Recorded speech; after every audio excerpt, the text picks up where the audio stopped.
ଶ୍ରୀରାଧା କବି ରମାକାନ୍ତ ରଥ। ଅଧ୍ୟାୟ 3। କେତେ ଯେ ଘାତକ ଆସିଗଲେ, କେତେ ଛଦ୍ମବେଶେ କିମ୍ବା କେତେବିଧ ଅସ୍ତ୍ର ଧରି ତମ ପାଟି ଫିଟିବା ପୂର୍ବରୁ ସବୁଦିନ ଲାଗି ତାକୁ ବନ୍ଦ କରିବାକୁ। ଛୁଆଟିଏ ଯଦି କାନ୍ଦେ ତାହେଲେ କାହିଁକି ନିଦ ହୁଏ ନାହିଁ ବହୁ ଦୂରବର୍ତ୍ତୀ ସମ୍ରାଟମାନଙ୍କୁ? ସେମାନେ ଆସିଲେ ପ୍ରାୟ ପ୍ରତିଦିନ ଯେତେ ଯେତେ ଥର ଆସୁଥିଲେ ସେତେ ଥର ହଠାତ୍ ପବନ ରୁନ୍ଧି ହୋଇ ଯାଉଥିଲା, ଗଛପତ୍ର ଦୋହଲୁ ନଥିଲେ, ଦିନବେଳ ଖାଁ ଖାଁ ଲାଗୁଥିଲା, ଉଡ଼ି ଯାଉଥିବା ଚଢ଼େଇ ହଠାତ୍ ମରି ଖସି ପଡ଼ୁଥିଲେ। ସେତେଥର ଛନ ଛନ କିଆରି ଜାଗାରେ ମରୁଭୂମି ଦିଶୁଥିଲା, ହୃଦୟ ଭିତରେ ଆଉ ଅଳ୍ପ ବାକି ଥିବା ଆଶା ସରି ସରି ଆସୁଥିଲା। ଚମତ୍କାର ଘଟଣାର ବିବରଣୀ ବିପର୍ଯ୍ୟସ୍ତ ହୋଇଯିବା ପରେ କାଁ ଭାଁ ଶବ୍ଦଟିଏ କଣ୍ଠନଳୀ ବାଟେ ଯାଉଥିଲା। ଆଖିକୁ ନ ଦିଶୁଥିବା ବସ୍ତୁଙ୍କୁ ବର୍ଣ୍ଣନା କରୁଥିବା ଶବ୍ଦମାନେ ଆମେ ଭୁଲି ଯାଇ ସାରିଥିଲୁ। ଏପରିକି ଦିଶୁଥିବା ବସ୍ତୁମାନେ କଥା କହିବାକୁ ସଜବାଜ ହେଲାବେଳେ ଆଉ ଶବ୍ଦ ପଉଟୁ ନଥିଲା ସେମାନଙ୍କୁ ଉତ୍ତର ଦେବାକୁ। ଆମେ କ'ଣ ଜାଣିଥିଲୁ ଏତେ କଥା କହିବାକୁ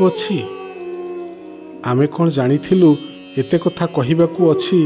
ରାତିର ସୁଗନ୍ଧ ଅଛି, ତରାମାନେ ଏଡ଼େ ଏକୁଟିଆ?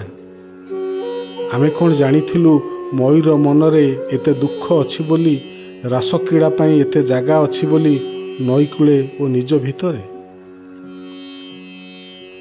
ସେସବୁ ଲୋହିତ ଚକ୍ଷୁ ଘାତକମାନଙ୍କୁ ଜଣେ ପରେ ଜଣେ ହୋଇ ଆସିବା ଦେଖିଲୁ ଓ ସେମାନେ ଯେତେବେଳେ ଜଣେ ପରେ ଜଣେ ହୋଇ ମଲେ, ତମେ ପହଞ୍ଚିବା ଆଗୁ ଆମେ ଭୁଲି ଯାଇ ସାରିଥିବା ଶବ୍ଦମାନେ କ୍ରମେ କ୍ରମେ ମନେ ପଡ଼ୁଥିଲେ।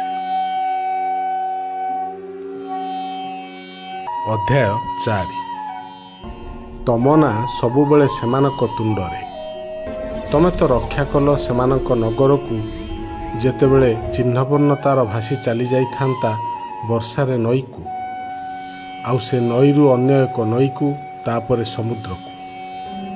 ସେମାନଙ୍କ ଗାଈଗୋରୁ ଆଜିକାଲି ନିର୍ବିଘ୍ନରେ ଚରି ବେଳବୁଡ଼େ ଫେରି ଆସୁଛନ୍ତି ଗୁହାଳକୁ। ବାଳକ ବାଳିକାମାନେ ନିର୍ଭୟରେ ପହଁରନ୍ତି ପୋଖରୀରେ ଏବଂ ଜଙ୍ଗଲକୁ ଯାଉଛନ୍ତି ବଣଭୋଜି କରି। ମୂକ ଲୋକଙ୍କର ପାଟି ଫିଟିଲାଣି, କଦବା କେମିତି ପଙ୍ଗୁମାନେ ଲଙ୍ଘିଲେଣି ଗିରି। ପଲ ପଲ ଅସୁରଙ୍କ ଛାଇ ପଡ଼ି ଆଉ ଅନ୍ଧାର ଯାଉନି ଘୋଟି ଦିନ ଦ୍ୱିପହରେ। ଏଣିକି କିଏ ସେ ମଲେ ପୂର୍ବପରି ଆଉ ଶୋକ ବା ଆଶ୍ଚର୍ଯ୍ୟ ଭାବ ନାହିଁ। ବନ୍ଧୁ କୁଟୁମ୍ବ ତ ଦେଖିଛନ୍ତି ମଲା ଲୋକ ବର୍ଷ ବର୍ଷ ଧରି ଠିଆ ହୋଇ ରହିଥିବା ଜୀବନ ବାହାରେ। ମୁଁ କିନ୍ତୁ ତମର ନାଁ ଉଚ୍ଚାରଣ କରି ବସିଲେ ହିଁ କାହିଁକି ହଠାତ୍ ମୋର ଜିଭ ଶୁଖିଯାଏ। ଗାଈଗୋରୁ ପିଲାଛୁଆ ଇତ୍ୟାଦିରେ ମୋର ଆଗ୍ରହ ବଢ଼ିଲା ନାହିଁ କାହିଁକି ଏ ଯାଏ? କାଳ କାଳ ଏ ନଗର ନ ଭାଙ୍ଗି କାହିଁକି ରହିଥିବ? ଆଜିକାଲି କଥା କହୁଥିବା, ଚାଲବୁଲ କରୁଥିବା ଦିନେ ମୂକ ପଙ୍ଗୁ ଲୋକଙ୍କର ସମଗ୍ର ଅତୀତ କିଏ ନିଶ୍ଚିହ୍ନ କରିବ? ଜନ୍ମ ହୋଇ ନଥିବା ବା ବହୁଦିନୁ ମରିସାରିଥିବା ଲୋକଙ୍କର ଆଖିରୁ କିଏ ଲୁହ ପୋଛିଦେବ? ଏପରି ନାନାଦି ପ୍ରଶ୍ନ ନିଜକୁ ପଚାରେ ନିଜେ ମୁଁ ଅଜ୍ଞାନୀ ନାରୀ। ଚାହିଁ ବସେ ତମ ପାଖେ କୃତ୍ୟକୃତ୍ୟ ଲୋକମାନଙ୍କର ଶୋଭାଯାତ୍ରା ଚାଲିଗଲେ କେଉଁ ବୁଦା ଉହାଡ଼ୁ ବାହାରି ତମେ ଆସି ଠିଆ ହେବ ମୋ ପଛରେ, ଖାଲି ମୋ କାନରେ କହିଦେବ ସବୁର ଉତ୍ତର।